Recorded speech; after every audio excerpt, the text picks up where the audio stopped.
Este é o testemunho de João, quando os judeus mandaram de Jerusalém sacerdotes e levitas para que lhe perguntassem: quem és tu? E confessou e não negou. Confessou: eu não sou o Cristo. E perguntaram-lhe: então quem és, pois? És tu Elias? E disse: não sou. És tu o profeta? E respondeu: não. Disseram-lhe, pois: quem és? Para que demos resposta àqueles que nos enviaram. Que dizes de ti mesmo? Disse: eu sou a voz do que clama no deserto. Endireitai o caminho do Senhor, como disse o profeta Isaías. Amém. Meus irmãos, o texto que acabamos de ler fala do homem mais importante que andou sobre a terra depois de Jesus, isso segundo as palavras do próprio Senhor. Jesus havia dito em determinado momento que de todos aqueles que nasceram de mulher, não houve ninguém maior do que João Batista. João Batista era primo em segundo grau de Jesus, filho da sua tia Isabel, da sua tia não, né? Da prima da mãe dele, porque Isabel na verdade era prima de Maria, segundo o texto bíblico, e João Batista era primo em segundo grau de Jesus. Eles tinham uma diferença de idade de aproximadamente 6 meses, e o que chama a atenção na vida de João é a convicção que ele tem da sua identidade, da sua pessoa. Humanamente falando, João Batista deveria ter sido educado aos pés dos mestres judeus da época. Isso porque o pai de João Batista era sacerdote. E o ministério sacerdotal ele era hereditário, ele passava de pai para filho.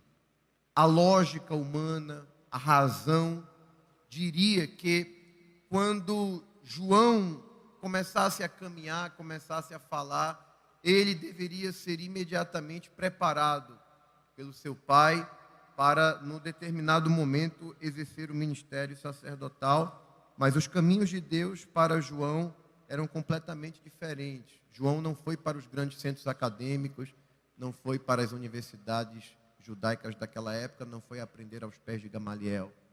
João foi para o deserto. E a lógica humana diz que se você manda uma criança para o deserto, provavelmente ela vai morrer. Isso quando as circunstâncias naturais são governadas pela mente humana. Mas quando é Deus quem dirige os nossos passos, mandar uma criança para o deserto não mata. Ao contrário, o evangelista Lucas diz que o menino crescia e se robustecia, se fortalecia em espírito, e esteve nos desertos até o dia em que haveria de mostrar-se a Israel. O que foi determinante para que João Batista exercesse um ministério que atendesse às expectativas de Deus era a sua convicção acerca de quem ele era. João nem se via, porque o grande problema, gente, grande problema da nossa geração, eu penso, pastor, que talvez um dos maiores problemas da nossa geração é o problema da crise ou do conflito de identidade. E muita gente que às vezes está num lugar, está exercendo uma tarefa, está inserido num contexto, mas não sabe realmente quem é, não sabe a razão de estar aqui, não sabe o porquê está fazendo alguma coisa. Às vezes tem gente que está num lugar simplesmente porque eu estou aqui porque eu estou obedecendo meus pais. Pastor, eu estou aqui porque minha mãe me mandou estar aqui. Eu vou para a igreja porque meus pais me obrigam a estar na igreja. Isso é de quem ainda não tem convicção da sua real identidade. E quem tem convicção da sua real identidade, ele nem se enxerga acima daquilo que realmente é, mas também não se enxerga abaixo daquilo que ele realmente é. Eu gosto de João porque João conhecia o seu lugar. Uma vez, os discípulos de João foram questioná-lo porque era que os discípulos de Jesus estavam batizando muito mais, e João responde: importa que ele cresça e que eu diminua. Ou seja, eu sei o meu lugar, eu sei a minha função, eu sei o meu papel. Quando João anuncia, prepara o caminho para a vinda de Jesus, ele já faz isso reconhecendo a sua identidade. Ele diz: eu batizo vocês com água, mas quem vem depois de mim é mais poderoso do que eu. Eu não sou digno de desatar a correia das suas alparcas. Eu batizo com água, mas ele vos batizará com o Espírito Santo e com fogo. Eu sei quem eu sou e eu conheço o meu lugar. O texto que nós acabamos de ler revela isso claramente. Porque é possível que nós tenhamos crise de identidade por uma série de fatores. Às vezes pelas experiências familiares, às vezes pela pressão de quem nos rodeia. A Bíblia diz que os sacerdotes e levitas, preste muita atenção nisso aqui. O texto do capítulo 1 revela um momento em que Jesus ainda não estava em evidência, ainda não ocupava uma posição de grande popularidade. João estava preparando o caminho para que Jesus se desse a conhecer à nação de Israel. Porém, a vida, o ministério de João, isso é curioso, apesar de João não ser conhecido por realizar milagres, João é conhecido mais pela forma contundente como ele pregava. A Bíblia diz que isso causa um impacto, isso causa um burburinho na sociedade judaica daquela época, de forma que judeus e sacerdotes queriam saber quem era João. E foram a ele, a Bíblia diz que foram perguntar: quem é você? Quem és tu? Resposta de João deixa muito claro, ele sabe quem ele não é. Assim, eu não sou o Cristo. Mas a pergunta que eles fazem posteriormente é: és tu Elias? És tu o profeta? Ele diz: não sou. Quem está perguntando está querendo resposta. E o que eles estão perguntando, em outras palavras, é: você é quem os outros estão dizendo que você é? Porque havia muita especulação. O pessoal queria... João Batista, a Bíblia diz que ele vem no mesmo caráter profético de Elias. E havia uma profecia, há uma profecia em Malaquias de que Elias haveria de vir. Só que essa profecia se cumpriu não como as pessoas esperavam. Há quem acreditasse que Elias iria voltar. E não é isso que a profecia diz. Tanto que Jesus explicou isso aos discípulos, dizendo que João Batista era o Elias que haveria de vir. Não que fosse a reencarnação de Elias ou o próprio Elias, mas o ministério, o caráter profético de João era o mesmo caráter profético de Elias. Foram homens de mensagens duras, de mensagens contundentes, pregaram contra reis ímpios, andavam vestidos de forma semelhante. Só que João não é Elias. E havia um comentário na sociedade: será que ele é Elias? Será que ele é o profeta prometido que Moisés disse que Deus um dia levantaria do meio de seus irmãos? Por isso que eles perguntam: és tu Elias? És tu o profeta? Em outras palavras, você é quem o povo está dizendo que você é? Ele diz: não sou. Então, a pergunta que se faz depois é a pergunta mais óbvia, mais lógica: quem é você então? Se você não é quem o povo está dizendo que você é, se você já disse que não é o Cristo, então, já que a gente está aqui falando cara a cara, a gente quer ouvir da sua própria boca: quem és? Que dizes de ti mesmo? A lógica, a razão, diria que João deveria responder afirmando: eu sou João, filho do sacerdote Zacarias com a irmã Isabel. Ele teria dito a verdade, sim ou não? Sim. Essa era a identidade de João. Mas naquele momento, João não estava desempenhando uma tarefa humana. João não estava ali desenvolvendo um ministério fruto da sua própria lógica, dos seus próprios ideais. João sabia que ele estava ali assumindo uma identidade que já havia sido estabelecida por Deus cerca de 760 anos antes dele nascer. E não se espante, porque às vezes Deus fala da gente hoje, e Ele fala com a gente hoje como se a gente já fosse aquilo que Deus determinou para a gente amanhã. A gente nem chegou no nosso futuro ainda, mas Deus às vezes fala com a gente hoje, como se a gente já estivesse vivendo as promessas. Por exemplo, quando Deus falou com Samuel acerca de Davi, Davi não era um homem, Davi era um menino. Não tinha nem idade para se alistar para o exército. Mas quando Deus fala com Samuel, ele diz a Samuel: eu já tenho me provido de um homem, eu já tenho um rei. Aí Davi nem é homem ainda é um menino e nem foi coroado. Mas Deus está lá no teu futuro te vendo e falando acerca de ti, como quem está dizendo: eu sei o que eu tenho para ele, eu sei o que eu tenho para ela. Agora depende de você. Porque Deus pode até falar de você para alguém. Deus pode até falar com você acerca do teu futuro. Mas se eu e você não assumirmos a nossa identidade, se a gente não tiver convicção de quem a gente é, nosso futuro pode estar comprometido. Eu digo isso e provo. Deus falou de Sansão antes de Sansão nascer. Deus disse: vai ser nazireu. Vai começar a livrar Israel da mão dos filisteus. Deus falou todos os propósitos e projetos que tinha com Sansão. Sansão, como nazireu, tinha que viver uma vida consagrada a Deus. Mas Sansão nunca teve responsabilidade com seu chamado. Cuidado com quem diz: não, se Deus determinou alguma coisa. Espera aí, vamos analisar. Porque tem coisas que são determinação de Deus e você orando ou não vai acontecer. Mas são muito poucas as coisas que Deus faz por determinação. Grande parte, a grande maioria dos projetos de Deus são condicionais à nossa obediência, à nossa fidelidade. A Bíblia diz: o Senhor estará convosco enquanto vós estiverdes com Ele.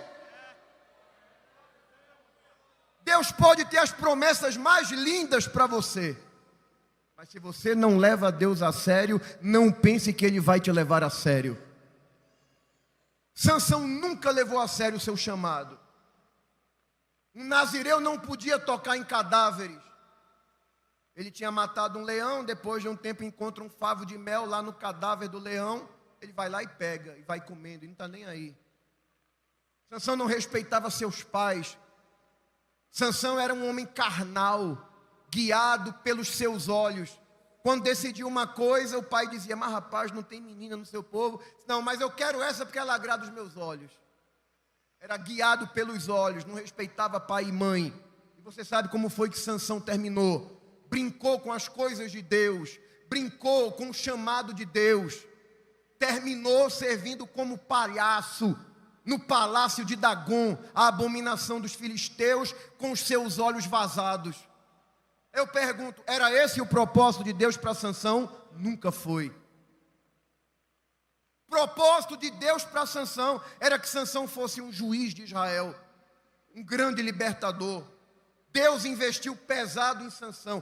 Deus não investe em alguém para que esse alguém termine sendo ridicularizado no palácio do inimigo. Mas Sansão colheu o fruto das suas escolhas. Deixa eu te falar uma coisa. Quando a gente fala de convicção da identidade da gente, eu quero te dizer que quando a gente tem convicção, não importa onde nós estejamos ou quem esteja ao nosso redor. Porque, me permita, pastor, às vezes eu fico meio chateado.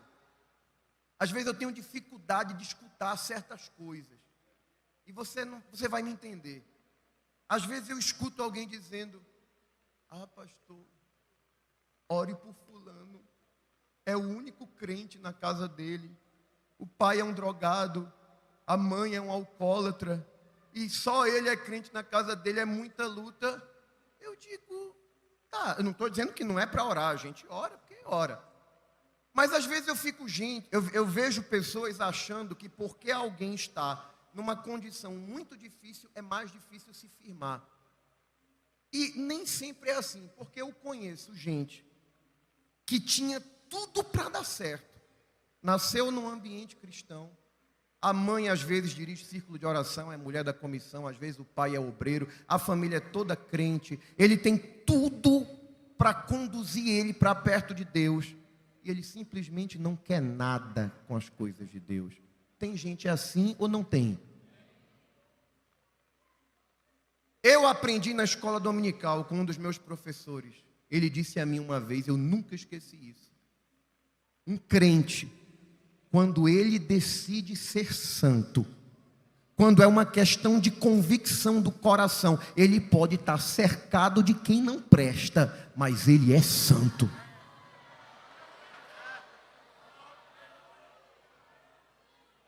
E um troncho pode estar cercado de santo, pode estar cercado de anjo, mas se ele não quer compromisso com Deus, ele morre troncho pelas escolhas que ele faz.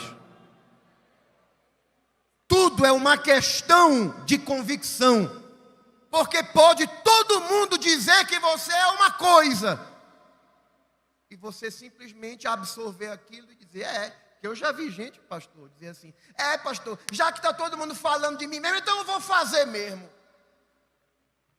Mas João não. Eu não sou o que o povo diz que eu sou, não. Eu nem me arrisco a dizer quem eu acho que eu sou. Não. Eu sou aquilo que Deus falou que eu seria. Eu sou a voz do que clama no deserto. Eu sei quem eu sou. Eu posso estar no deserto, mas eu sei quem me chamou. Escute isso aqui. O mundo hoje trabalha para que você tenha dúvida acerca da sua identidade. A minha Bíblia diz que antes que eu fosse formado no ventre, Deus já me conhecia. Ele já tinha um projeto para mim. Ele disse a Jeremias, antes que te formasse no ventre, eu te conheci. E antes que saísses da madre, eu te santifiquei. Eu já disse, tu é meu. E eu já determinei a tua identidade. Tu vais ser profeta das nações. Tem profeta das nações aqui? Levanta a mão. Oh glória, abre a tua boca e adora, porque se nessa noite tu chegou aqui com dúvida de quem é você, o Espírito Santo vai dar uma carimbada dentro do teu coração e dizer, isso aqui é meu. Aleluia. E eu tenho um projeto determinado para a tua vida.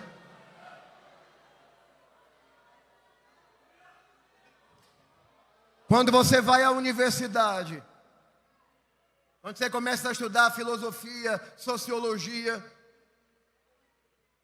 e até algumas coisas da psicologia. A psicologia, para conhecer, para estudar o teu comportamento, vai, por meio da terapia, procurar saber as tuas experiências de infância, teus traumas, como foi teu relacionamento com teus pais, para poder compreender a tua identidade. Eu não estou dizendo que isso seja errado, não. Existe certa verdade nisso. Há aspectos na sociologia que vão dizer que o ser humano é produto do meio. Ou seja, dependendo do lugar aonde o ser humano está, ele vai ser o resultado daquelas experiências que ele tem ao seu redor. Mas, gente, isso é no âmbito secular. Quem fala essas coisas, fala porque não conhece o Espírito Santo. Não conhece o Deus da palavra. Porque eu até conheço pessoas que têm traços da sua personalidade construídos a partir das suas experiências de vida. E até na Bíblia eu encontro isso. Quando você encontra, por exemplo, o anjo do Senhor falando com Gideão, capítulo 6 de Juízes. É interessantíssimo esse texto, que você percebe uma ação progressiva de Deus na forma como ele se revela a Gideão. A Bíblia diz que o anjo do Senhor, note que no capítulo 6 a Bíblia diz, o anjo do Senhor veio, assentou-se, olhou para ele e disse, preste atenção nisso aqui, que o texto poderia simplesmente dizer, o anjo do Senhor disse a Gideão, mas o texto diz que o anjo veio, assentou-se, olhou para ele e disse. Isso fala de uma presença que tem uma certa constância, como que o anjo do Senhor vem e está observando Gideão. Observa e decide falar com ele, e rompe o silêncio dizendo, Senhor é contigo, varão valoroso.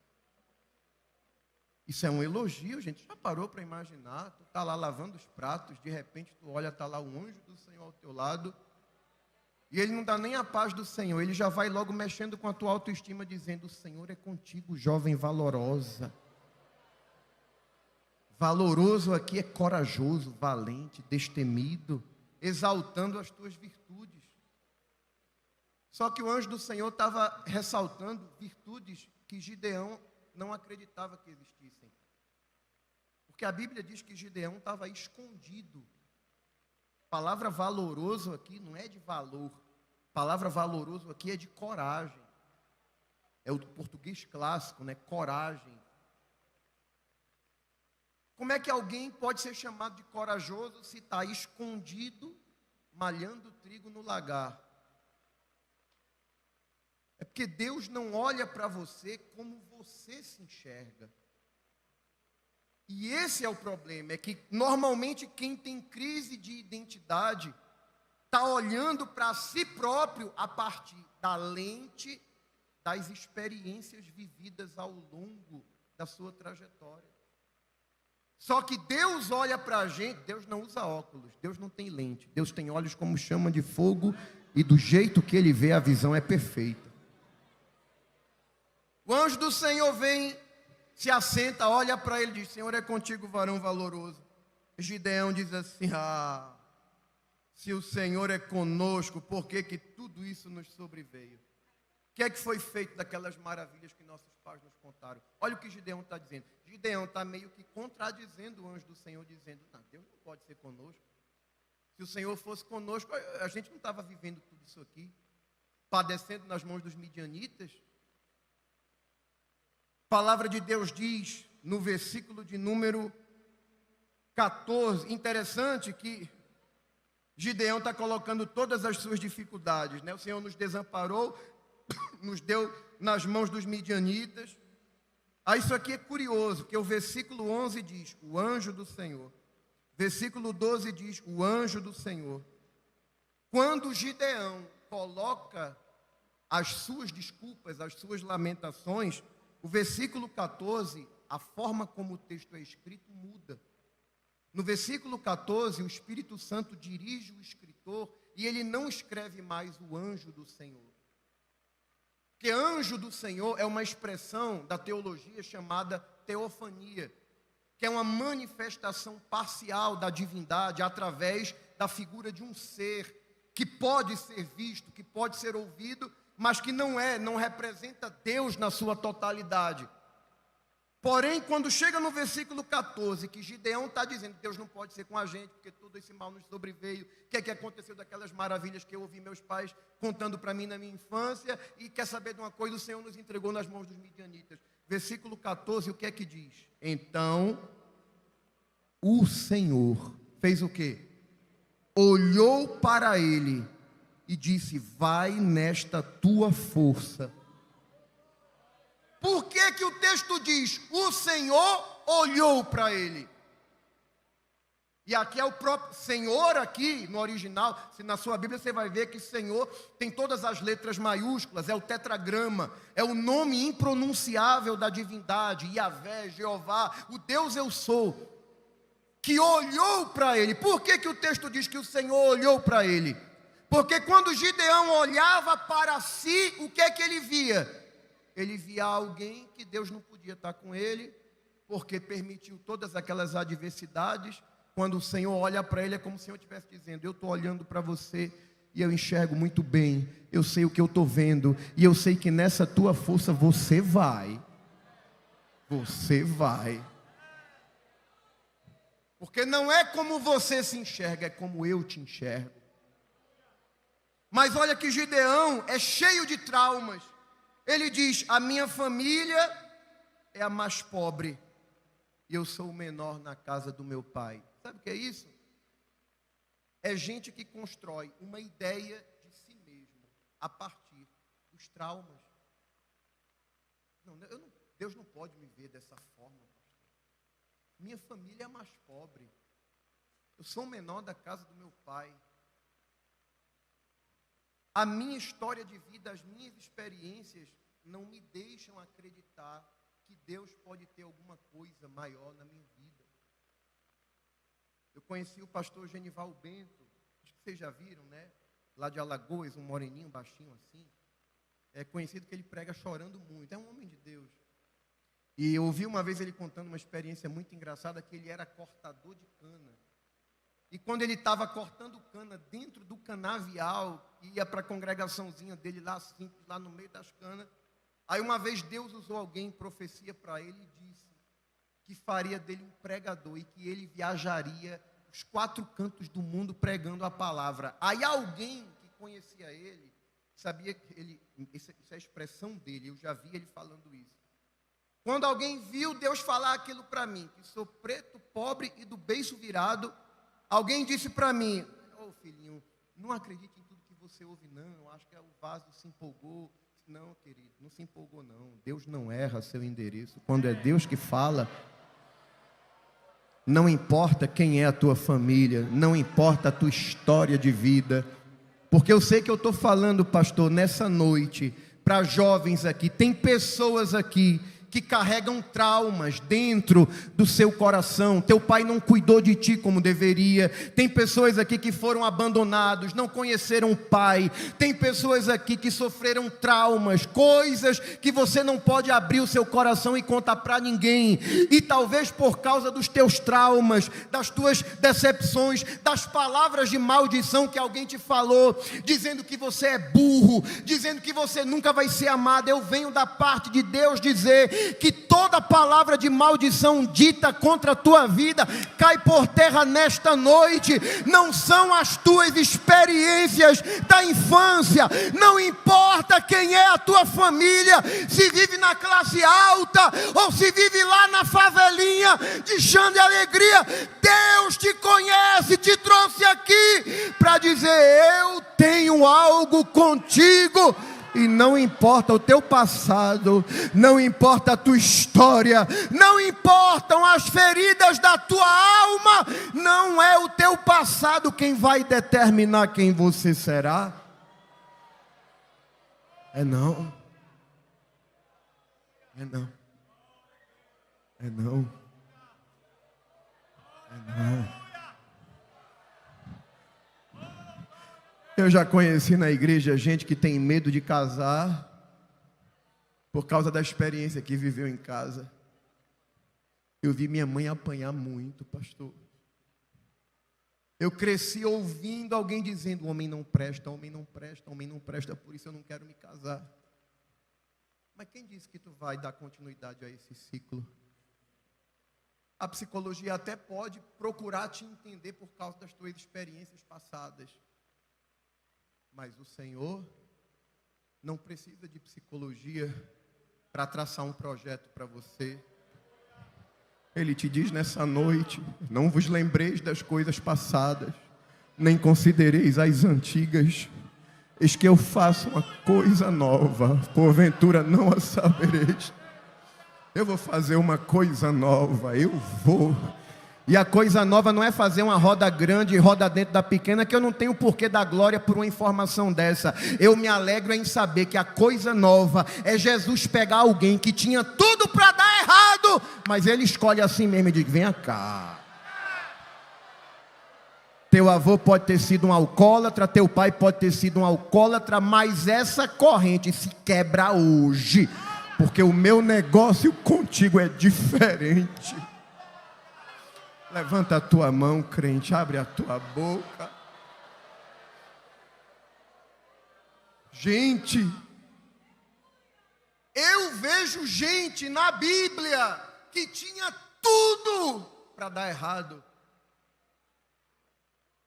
Eu olho aquela escrava, aquela menina que era escrava na casa de Naamã. Gente, aquela menina tinha tudo para ser uma revoltada. Porque se ela era escrava na casa do comandante da Síria, é porque seguramente seus pais haviam sido mortos em um confronto com o exército inimigo. E se ela estava lá como escrava, porque o texto fala serva, mas a palavra servo, tanto no Antigo Testamento como no Novo, se você vai para os textos originais, é escravo.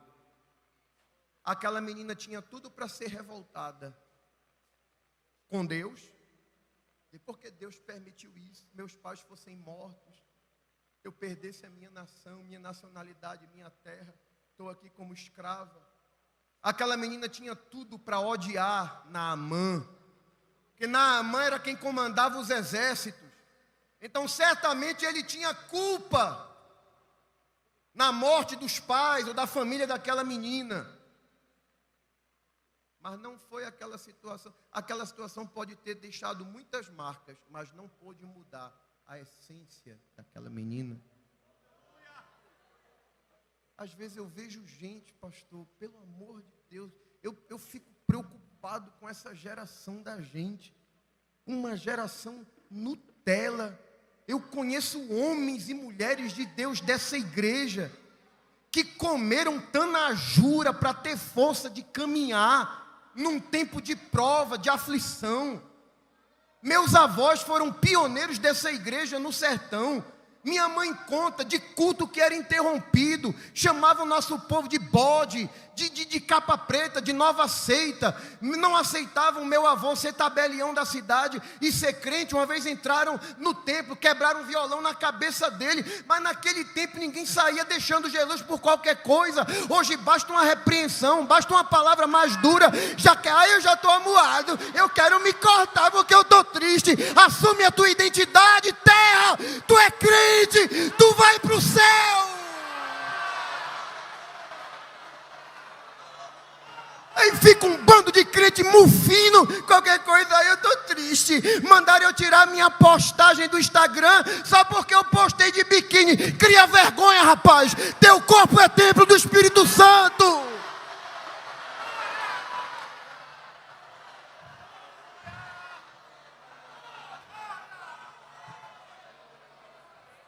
Ai, pastor. Não estou preocupado não, querido. Estou não.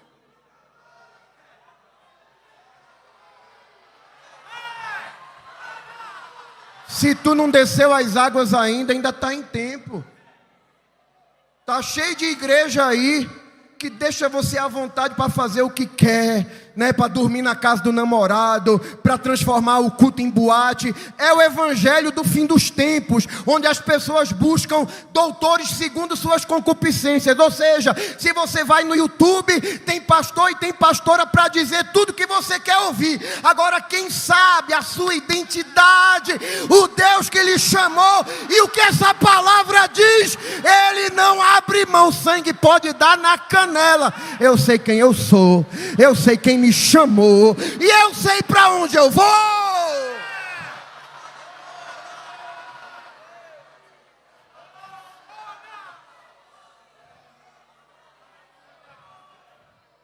Naamã adoece de lepra.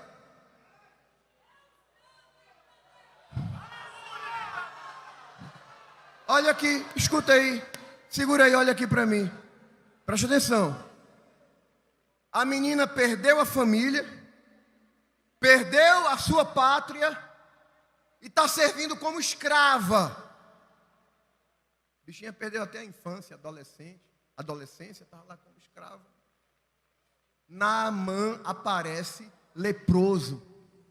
Se aquela menina fosse como muito crente que eu conheço hoje, ela teria dito: olha aí, miserável, me perseguiu, Deus feriu, agora vai morrer com lepra. Mas quem é crente de verdade, esse tipo de raiz de amargura não desce para o coração, não. Naamã pode ser Naamã, mas eu sei quem eu sou. Eu sou crente. Eu sou crente. Meu pai e minha mãe não estão aqui, mas me ensinaram a amar meus inimigos. Meu pai e minha mãe me ensinaram a propagar as maravilhas do nosso Deus. Ele pode ter permitido tudo isso aqui, mas olha aqui, meu chefe, meu patrão, Naamã. Se meu Senhor fosse lá em Samaria, lá tem um homem de Deus. Aleluia. Se o Senhor for lá, o homem de Deus oraria pelo Senhor e restauraria o Senhor. A palavra daquela menina que tinha tudo para ser ninguém levou o nome de Jeová a ser glorificado além das fronteiras de Israel. Porque no final das contas não importa as tuas experiências. Não importa se teu pai te machucou. Porque Satanás vai soprar no teu ouvido e vai dizer: você não é homem, você não é mulher, você tem marcas na sua vida, você serve para qualquer coisa menos para ser crente. É mentira de Satanás. Deus te trouxe aqui para dizer que não são as tuas feridas que vão determinar aonde você vai chegar. E Deus não tem limites para onde Ele pode te levar. Eu sinto a graça de Deus aqui nesta noite.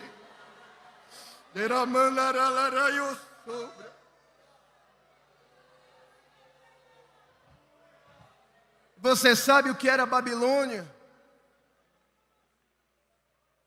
Babilônia era, nos dias de Daniel, o que Nova York é para o mundo hoje. Daniel e seus amigos foram privilegiados, porque eles foram selecionados para habitarem na corte de Babilônia. Deixa eu te falar uma coisa. Daniel e seus amigos eram de linhagem nobre. E o critério para ocupar a corte babilônica exigia que eles fossem jovens, top models, lindos, sem defeito algum. E não apenas bonitos de aparência, mas também educados, que soubessem se portar. Eles iriam para o centro do mundo daquela época. Babilônia reunia o que havia de melhor. Tanto que foi lido aqui no processional, uma das maravilhas do mundo antigo estava lá, os jardins suspensos da Babilônia. Nabucodonosor era conhecido como o rei dos reis na época. Tanto que a cabeça, que era parte do Império Babilônico, identificada no sonho que ele teve, é de ouro. Que apesar de não ter a mesma extensão territorial dos outros impérios mundiais, mas nenhum outro império mundial teve o esplendor e a glória que Babilônia teve. E Daniel foi morar lá. Não tinha papai nem mamãe para estar fiscalizando a vida dele. Não tinha templo em Babilônia. Não tinha templo que praticasse a fé judaica. Não tinha sacerdote. Em outras palavras, não tinha presbítero, não tinha pastor. Não tinha ninguém para olhar a vida dele. Não tinha a mãe dele lá. Gente, Babilônia tinha muita gente bonita. Daniel teve a oportunidade de comer o cardápio Masterchef da época. Mas quem tem convicção de quem Deus é e de quem Ele é,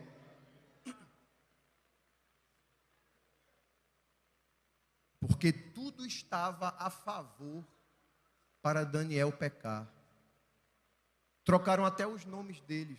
Para quê? Para quebrar a identidade, porque os nomes israelitas que eles tinham eram nomes que exaltavam a divindade, o Senhor. Mas quebraram isso, dando a eles nomes pagãos. Elas podem mudar teu nome, mas não podem mudar teu coração.